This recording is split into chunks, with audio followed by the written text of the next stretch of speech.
Hi everyone, number one Marmaduke fan here. I'm looking at the $1 True Believers I bought a little while ago.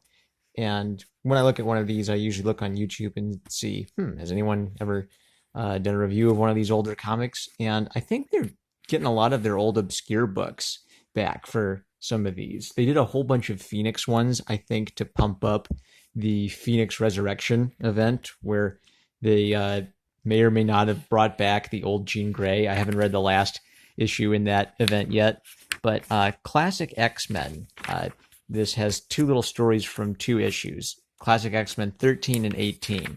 And as far as I can tell, it seems like it was this 1987 book with little mini-sodes about the older X-Men characters from the previous decades.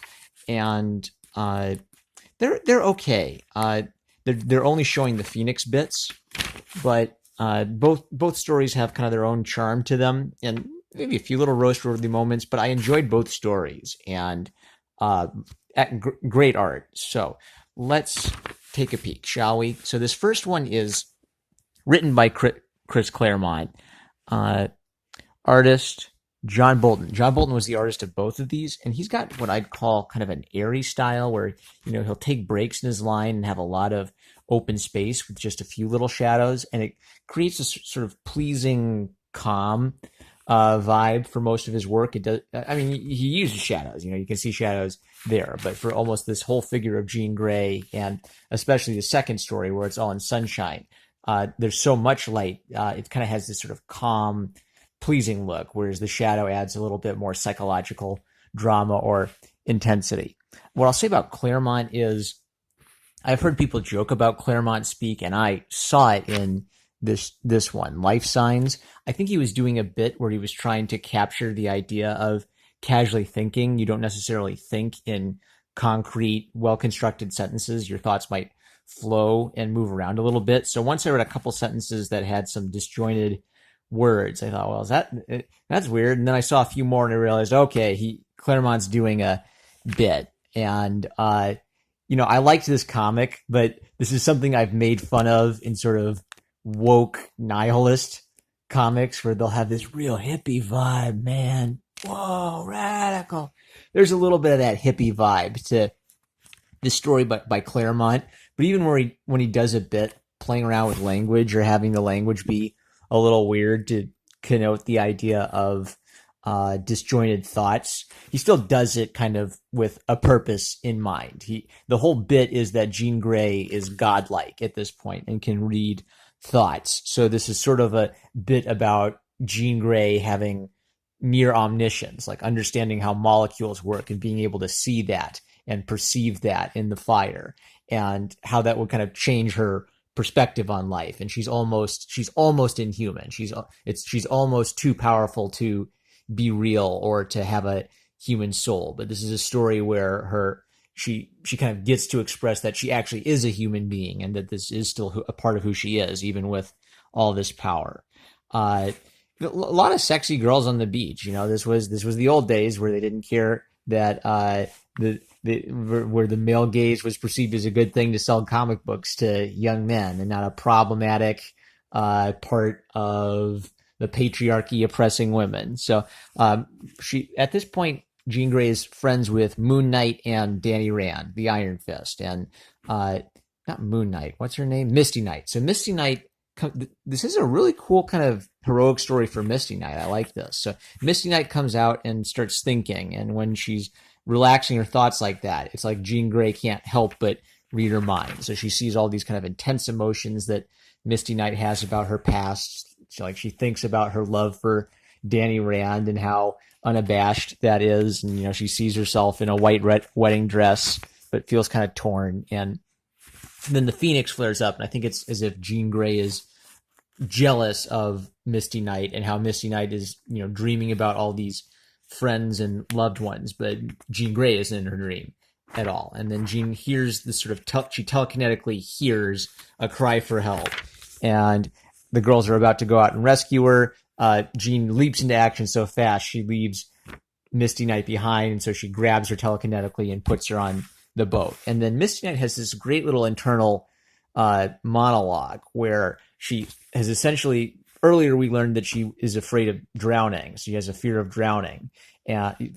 And now she's expressing, that she's not some sort of automaton without fear. I hate the ocean, hate this waiting. Worse than any drug bust stakeout. Wish I had my gun. Wish I had proper private eye nerves of steel. And by the way, she talks in some sort of, not dialect, but some sort of like kind of like down to earth tone of voice in the story. And I like how that was conveyed. So then she sees a shark and she jumps in. And this whole time we're having conveyed that Misty Knight is a little bit of a scaredy cat. Like she's scared of drowning. She was scared of the movie in Jaws, and she's got some bionic arm, I guess. So she punches the shark and figures that must have got it. And then she gets wrecked by this shark. And outcome. I'm doing storybook time, but the reason I want to do storybook time is there's some really interesting bits to this story. So she's rescued by a dolphin, and it turns out that this dolphin was what Jean Grey wanted them to save the whole time. And Misty Knight is ticked off about this. I risked my life for a bunch of dolphins, and kind of because I think maybe a bit of Claremont's hippiness is coming out here. But dolphins, they're intelligent and human in their own way. And then Misty Knight's still annoyed, and then Jean Grey seems to like telekinetically connect Misty Knight with the dolphin and with the shark, and it's really, oh man, the universe, mother nature, the dolphin is light and intelligent, and the shark is primal and dark, and a dinosaur, our connection to the ancient past. But what would the light be without the shadow? But the bit that Claremont is doing is that as someone who is this powerful, Phoenix is connected to the universe in a unique way, and she's showing this to Misty Knight, and this is like a good friendship moment for them. All right, it's a little hard to connect with this, but for a story that's kind of conveying a sort of godlike aspect to the Jean Grey character, it was an interesting bit. The art was fun. Not my favorite story, but definitely kind of fun, bouncy art. So Classic X-Men number 18 is a similar thing where I like most of it. This was worth $1, but I don't know if I would be happy paying $5 for this. It seems a little bit like, oh, hey, here's a fun little feature we did 20 years ago. Okay, that's kind of cool. It's kind of cool without being like super groundbreaking or at like one of the greatest X-Men comics of all time. So this one's written by Joe Duffy, and again, the artist is John Bolton. And that light, airy style I was talking about, I see here a lot more. So you can see how the hair, it's not one thick line all the way across. It's interrupted. There's just little light strokes in the middle to get the texture of the hair. It's not like not Duffy. John Bolton is not using thick, dark shadows or some of those sort of hatching techniques that are typical of the Marvel style at the time. It's interesting to see such a kind of lighter, pleasant style from the time period. So this one, I like this story better, but there were a few dumb moments. So Jean Grey's out in the camping in the woods, and from her internal monologue we get the feeling that someone's pursuing her, and someone approaches her with a knife, and here's a continuity error. She gets up to get some coffee, and the mystery man charges behind her with the knife, but in this panel he's diving from the front. I even kind of like how she's looking behind her out of the corner of her eye as he dives over. This is a little bit Three Stooges Looney Toony for an X-Men comic. It kind of makes Wolverine look like a putz, and that this is a direct continuity error. Behind her, in front of her. So, turns out it's Wolverine, and after looking like a putz, Wolverine, this is a little weird, he wanted to sneak up on her and attack her with a knife because he's really her friend, and he just wanted to check to see if the Phoenix really is as dangerous as Jean says it is. And, he explains that in order to sneak up on her, he had to like go into animal mode and not use his clothes so he could get a beat on her and not have her notice him with her super duper telekinetic power. So I think what this is doing is this is giving us a little vignette or a mini story from an earlier age of X-Men history. They're showing us a little bit of what it was like for for Jean Grey to adjust to these godlike Phoenix powers. And the idea is she's sort of separating herself. She's cutting herself off from her friends because she's scared of the Phoenix powers, and they're trying to show her some tough love and sneak up on her to try to convince her that she really needs to be connected with her friends. So they chat about this. She chats about kind of the nature of her new powers and how she she's scared of her power, and she's trying to practice the equivalent of fine motor control. She's trying to learn how to keep her powers in check by practicing out there. And then she does something amazing where she lifts up the entire water in the lake to make a cup of coffee, and she kind of lets it slip that for her this big stuff is easier. It's actually trying to concentrate on smaller things that's more difficult. That's a very pretty face. That's a good illustration of this sort of very elegantly simple style in practice.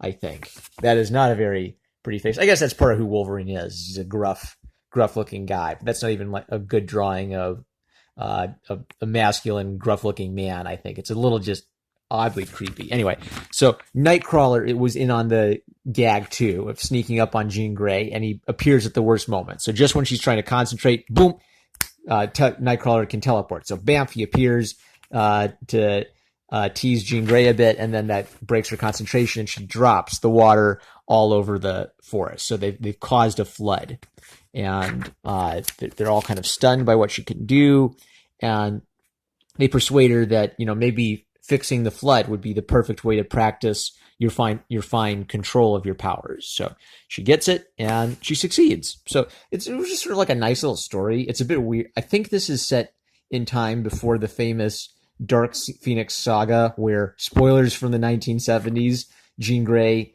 died in this, to save the world at the end of this cataclysmic battle. So I think this is set before she died as a result of the Phoenix powers driving her mad, which makes this story kind of sad in retrospect. It's her trying to control the powers when you know that eventually she's going to lose control of the power. But there was this sweet little moment where she teased the boys for sneaking up on her and causing all this trouble, so they can go get the water for the coffee to make up for it. All right, kind of a sweet little moment about her needing friendship in this difficult time, not just gung-hoing it and going out alone. Yeah, so two sweet little stories about Jean Grey from a comic book that I had never heard of. They were a little, they were okay. You know what? They're the kind of stories that I'm happy I paid $1 for. I got $1's worth of entertainment out of this. Despite my little, quibbles with a couple little moments and such, I really dug it, and I really dug this older look at the Marvel art from the 1980s. They did a weird thing where they didn't credit the cover artists very well. Like, I noticed Art Adams did both covers, but they didn't credit the inkers, and I can't make out the handwriting all the time. So it looks like Art or R. Williamson or something.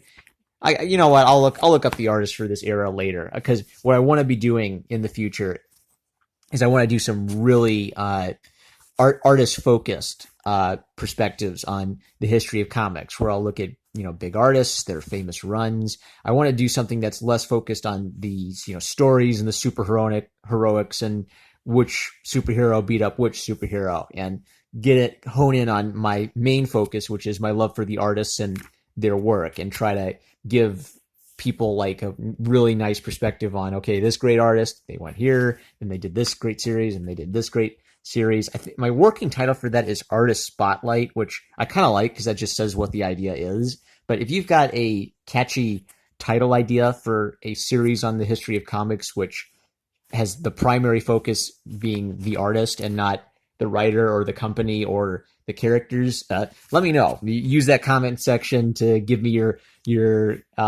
sick ideas. I love you guys. I'm #1 Marmaduke fan, and I will catch you later.